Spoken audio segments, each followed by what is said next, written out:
আমাদের সাথে অসহযোগিতার জন্য তাকে ক্ষমতা থেকে হাত ধুতে হলো। সংগ্রামী যৌথ মঞ্চ যেটা করে দেখালো কর্মচারীদেরকে সাথে নিয়ে, ভারতবর্ষে এটা নজিরবিহীন একটা ইতিহাস। যে প্রসার দুর্নীতির মধ্যে ঢুকিয়ে দিয়ে গেছে, সেই দুর্নীতি থেকে বেরোতে হবে আমাদেরকে। সংগ্রামী যৌথ মঞ্চ যতদিন থাকবে, আন্দোলন থাকবে। আজকে অনেকের মুখেই হাসি, এবং এই হাসির পেছনে অনেক দিনের আন্দোলন জড়িয়ে রয়েছে, অনেক কিছু ইতিহাস জড়িয়ে রয়েছে। ইতিহাসে যাব না, যে পার্সেন্টেজটা বেড়েছে তা খুব তাৎপর্যপূর্ণ। 20% বেড়েছে। 38% হারে এবার থেকে রাজ্য সরকারি কর্মচারী এবং যারা পেনশনভোগী রয়েছেন তারা ডিএ পাবেন। রাজ্য বাজেটে বড় ঘোষণা করলো বাংলায় বিজেপি সরকার। এই মুহূর্তে আমার সঙ্গে রয়েছে সংগ্রামী যৌথ মঞ্চের আহ্বায়ক ভাস্কর ঘোষ।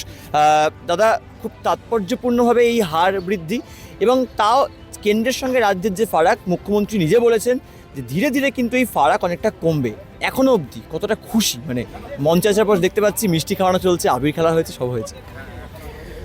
দেখুন, মানে একটা আন্দোলন সেটা যখন তৈরি হয়, একটা নিষ্পেষিত শোষিত মানে একটা জনগোষ্ঠী, কর্মচারী সমাজ যেটা হয়েছিল, তাকে খুব অতি সহজে কুকুর বিড়াল বলা যায়। তারপরেও তারা প্রতিবাদ করতে পারেন না। দিনের পর দিন তাদের অধিকারগুলোকে কেড়ে নেওয়া যায়। পে কমিশন থেকে ডিএ শব্দটাকে ইতিহাস করে দেওয়া যায়, তারপরেও তাতে কোনো প্রতিক্রিয়া থাকে না। সেই জায়গা থেকে যখন দল রাজনীতির বাইরে বেরিয়ে সংগ্রামী যৌথ মঞ্চ সকলকে ঐক্যবদ্ধ করে একটা নাছোড় লড়াই দিতে শুরু করে, এবং সেই লড়াইটা যখন একটা স্বৈরাচারকেও মাথা নত করতে বাধ্য করে, 3 বছর ধরে ডিএ শূন্য থাকার পরে যখন আমাদের আন্দোলনের চাপে, অনশনের চাপে তাকে চিরকুটে ডিএ দিতে হলো, এবং আলটিমেটলি আমাদের সাথে অসহযোগিতার জন্য তাকে ক্ষমতা থেকে হাত ধুতে হলো। এবং নতুন সরকার যিনি এসেছেন, তারা যখন বিরোধী পক্ষে ছিলেন, তারা বলেছিলেন যে আপনাদের সমস্ত দাবি মিটিয়ে দেওয়া হবে।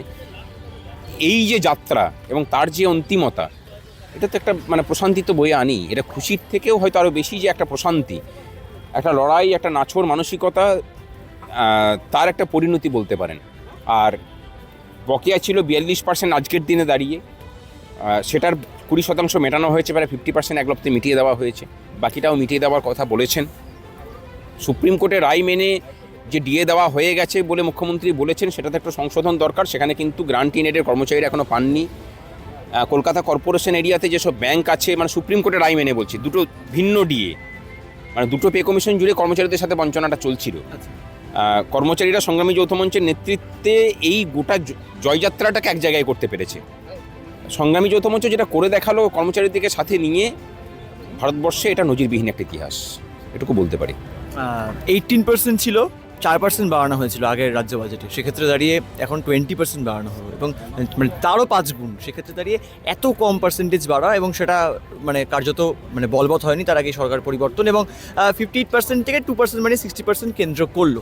ফারাকটা রয়ে গেছে। এই ফারাক নিয়ে কি মুখ্যমন্ত্রীর সঙ্গে কোনো কথা হয়েছে যে ফারাকটা যতটা তাড়াতাড়ি মেটানো যায়? আগে আপনারা বিভিন্ন সময় দরবার করেছেন, নতুন সরকার হওয়ার পর সময় চেয়েছেন তিনি বলেছেন যে বাকিটাকেও মিটিয়ে দেওয়া হবে। বর্তমানে কেন্দ্রীয় কর্মচারীরা 60% পান, আর যে 4%টার কথা বলছেন সেটা কিন্তু নোটিফিকেশন জারি করে দিয়ে যাননি। আমরা যেটা পরে জানতে পেরেছি যে প্রেস কনফারেন্সে বলেছিলেন 1 এপ্রিল থেকে দেওয়া হবে, কিন্তু কাগজে কলমে সেটাকে 1 অগাস্ট থেকে করে দিয়ে গেছিলেন গত সরকার। অর্থাৎ ঘোষণা এবং বাস্তবায়ন, তার মধ্যেও কিন্তু ফারাক রয়ে গেছিল। ঠিক আছে, সরকার চলে গেছে, নতুন সরকার এসছে, নতুনভাবে পথ চলা, কর্মচারীরাও তার দিকে তাকিয়ে আছেন। নতুন পশ্চিমবঙ্গ গড়ে উঠুক, আমরা সেটা চাই, এবং একটা দুর্নীতিমুক্ত প্রশাসন তৈরি হোক, ব্যবস্থা তৈরি হোক। যে দুর্নীতির মধ্যে ঢুকিয়ে দিয়ে গেছে, সেই দুর্নীতি থেকে বেরোতে হবে আমাদেরকে।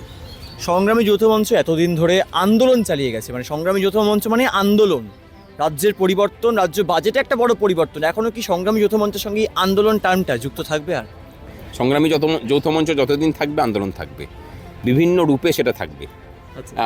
4 তারিখের পর থেকেও কিন্তু আমরা আন্দোলনেই আছি। বিশেষ করে আমাদের এই সহকর্মী যারা বিগত জামানাতে প্রাতিষ্ঠানিক দুর্নীতির যারা অংশীদারিত্ব করেছেন আর কি, আমাদের লড়াইটা এখন তাদের বিরুদ্ধে চলছে। সুতরাং আমরা লড়াই ছাড়িয়ে নিই।